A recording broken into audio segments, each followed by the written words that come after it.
All India time. નમસ્કાર દર્શક મિત્રો, 21/4/2026 ના રોજ બનેલી મારામારીની ફરિયાદ બાબતે પીડિત પક્ષ દ્વારા ફરિયાદ નોંધાઈ ન હોવા છતાં આક્ષેપ કરવામાં આવ્યા। પીડિત મહિલાએ પોલીસ સમક્ષ નિવેદન આપ્યું હોવા છતાં કાર્યવાહી ન થતા ન્યાયની માંગ ઉઠવા પામી। ઘટનાને લઈ સંબંધિત પોલીસ સ્ટેશનમાં રજૂઆત કરવામાં આવી હતી, તેમ છતાં એફઆઈઆરની નકલ આપવામાં આવી નથી અને આરોપીઓ સામે યોગ્ય કાર્યવાહી ન થઈ હોવાનો આક્ષેપ કરવામાં આવ્યો। સ્થાનિક નાગરિકો અને સામાજિક આગેવાનો દ્વારા પણ મામલાની નિષ્પક્ષ તપાસ અને જવાબદાર અધિકારીઓ સામે કાર્યવાહી કરવાની માંગ ઉઠી રહી છે। રિપોર્ટ દેવીલાલ મેવાડા।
અમને મને જ્યારે ધક્કો મારીને કરવામાં આવ્યો ત્યારે આ મારો ફોટો છે તે દિવસનો, અને મારી બંને આંગળીઓ પર ઈજા થઈ હતી। આ બંને આંગળીઓ પર ઈજા થઈ હતી અને તે દિવસનો મારો ફોટો છે અને એ કેસની અંદર બી ઉલ્લેખ કરાયો હતો।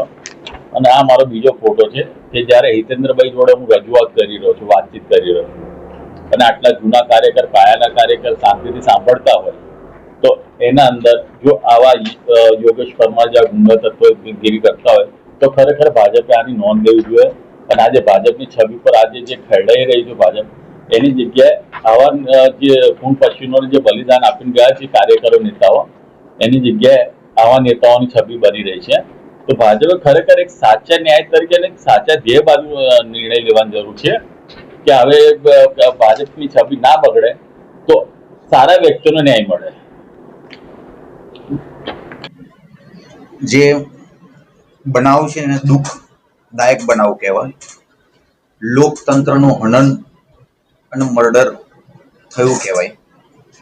અને સરકારી બાબુઓ અને સરકારી કર્મચારીઓ દબેલા હોય એવું મને લાગી રહ્યું છે. તમે વિચાર કરો, 21 એપ્રિલ 2026 રોજનો બનાવ. 150-200 પબ્લિક જાય છે, પોલીસ અરજી લેતી નથી. જ્યારે પછી હું જઉં છું, અરજી લેવામાં આવે છે, પછી નિવેદન લેવામાં આવે છે.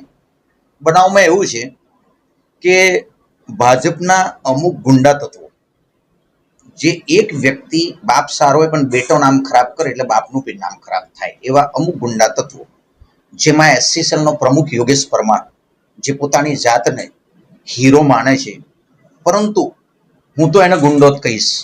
એની સાથે રહેલો, જેના બાપ દાદાના બિઝનેસ ચલાવતા હોય એવા દારૂના અડ્ડાનો બુટલેગર કહેવાય, એમનો વંશ કરણ, જેની મૂછની લીહ નથી ફૂટી, એવા વ્યક્તિઓ. જ્યારે હિતેન્દ્રભાઈ, એમના ફાધર વર્ષોથી ભાજપમાં કામ કરતા હોય અને હિતેન્દ્ર કુમાર પટેલ ડોક્ટર, એમની સાથે સારા એક સંબંધો હોય, અને એમના પોતાના એરિયાની અંદર એ પોતે એક રજૂઆત કરતા હોય કે ભાઈ આ બનાવ છે, આ તમે રહ્યા તો શું કર્યું, આ ક્યારે કરશો, અમને લોકોને આ તકલીફ છે.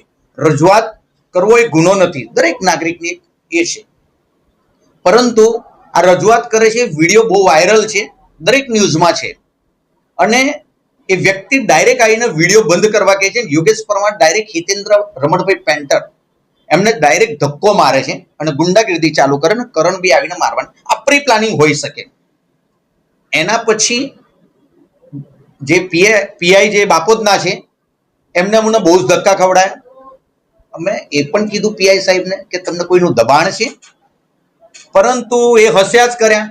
એના પછી પ્રસાદ સાહેબ પીએસઆઈ, એમને તમારા મીડિયાના માધ્યમથી કહેવા માંગુ છું કે તમે પીઆઈ છે, પીએસઆઈ છો, તમે અમારા નોકર છો, અને તમે અમારા ટેક્સના રૂપિયાથી પગાર મળે છે, એટલે બધી બહુ ઊંચી વસ્તુની વાતો કરવી નહીં. કાયદો તો અમને પણ ખબર છે. જ્યારે પીઆઈ મુખ્ય વ્યક્તિ હોય અને એમને એવું કીધું હોય કે 5 દિવસમાં એફઆઈઆર લેવામાં આવશે, અને કાલે એક કાગળ આપી દેવામાં આવ્યું હોય કે અમે ત્યાં જતા કોઈ જ વસ્તુના એવિડન્સ મળ્યા નથી, એટલે અરજી ફાઇલે કરી છે. મારી સાથે કાકા છે, અહીંયાના સ્થાનિક છે, જે સમયે કાંતિભાઈ, જે સમયે બનાવ બન્યો એ સમયે કાંતિભાઈ ત્યાં હાજર હતા. અરજી આપેલ, અરજીમાં એમનું પોતાનું નામ સાથે જેટલો બી બનાવ બન્યો એ આપેલો છે. છતાં પણ કાલે પ્રસાદ સાહેબ એવું કહે છે કે અમે અમારી રીતે કરી લીધું. સ્થળની મુલાકાત નથી કરી, આજુબાજુના પૂછવામાં નથી આવ્યું, વિડીયોનો વ્યવસ્થિત ધ્યાનથી જોવામાં નથી આવ્યું, જેના અરજીમાં કાંતિભાઈનું નામ લખ્યું છે, છતાં પણ એ વ્યક્તિને બોલાવવામાં નથી આવ્યા. એટલે આ ભાજપના ગુંડા તત્વની અંદર આ લોકોનું પ્રેશર હોઈ શકે, એટલે પોલીસ ચૂપ છે અને એફઆઈઆર કરી નથી. અમારું એટલું જ તમારા મીડિયાના માધ્યમથી કહેવા માંગીએ છીએ કે તમે ચોથું સ્તંભ છો, તમે ઉજાગર કરો છો દરેક વ્યક્તિઓને. તો તમારા મીડિયાના માધ્યમથી એવું જ કહેવા માંગુ છું કે સરકારી બાબુઓ જે હોય અને કદાચ જે સત્તા ચાલતી હોય એનાથી દવાતા હોય તો એમને નોકરીના રાજીનામું આપી દેવું જોઈએ. ખરેખર રાજીનામું આપવું જોઈએ. એ નોકરી કરવી જ ના જોઈએ. એફઆઈઆર નહીં કરવાનું કારણ શું? પીઆઈ કહે છે કે 5 દિવસ પછી થશે, કેમ નહીં? આ એવિડન્સ છે. તમે એમની સાથે બી વાત કરો એટલે તમને એમને રજૂઆત, તમને જે પૂરેપૂરી માહિતી આપશે. કાકા આ બાજુ આવી જાઓ, એ તમને કહેશે કે શું બનાવ બન્યો તે અરજીમાં નામ હોવા છતાં પણ એમને નથી કીધું. શું બનાવ બન્યો હતો? ભાજપની રેલી આવી અને અમે બધા ઉભા જોયા કરતા હતા. આ ભાઈ વાત કરતા હતા કે અહીંયા આટલો સુધારો થયો નહીં. અમે ઘણી વખતે પ્રયત્ન કર્યો છે, છતાં કંઈ પણ સુધારો થતો નથી. પાણીમાં ના થયો. પછી પેલી જે ડમ્પિંગ છે એના બારામાં ચર્ચા ચાલતી હતી. કોઈ ભાજપના મોટા સાહેબ હતા, જોશી સાહેબ, હિતેન્દ્ર સાહેબ હતા, એમની આ ચર્ચા ચાલતી હતી. હવે ચર્ચા ચાલતી હતી એમાં કઈ કોઈ ભાજપના કાર્યકર યોગેશભાઈ આયા અને સીધા હિતેશભાઈને કે આ બધું બંધ કરી, આજે આ બધું કરવાનું નથી, આવું કહીને ધક્કા માર્યો અને પછી અમે ઘર્ષણ થયું અને પછી એ લોકો ચાલતા થઈ ગયા. એ સમયે અરજી કરી હતી તો એમાં સાક્ષીમાં તમારું નામ? હા, હજુ પોલીસે બોલાયા પણ નથી. જે આપનું નામ? કાંતિભાઈ. જે ભારતભાઈ શું કહો? બસ આ જ ન્યાય મળે. અને અમે અત્યારે ટૂંક સમયની અંદર એક આરટીઆઈ કરીને કાગળિયા કરી અને પિટિશન કોર્ટની અંદર દાખલ કરવાના છે. અમને ન્યાયતંત્ર ઉપર પૂરો ભરોસો છે અને તમારા મીડિયા ઉપર પૂરો ભરોસો છે. તમે ઉજાગર કરો છો. ન્યાયતંત્ર એક જે બેઠું છે એની ઉપર અમને પૂરો ભરોસો છે કે અમને ન્યાય મળશે. ધન્યવાદ. જય હિન્દ, જય ભારત.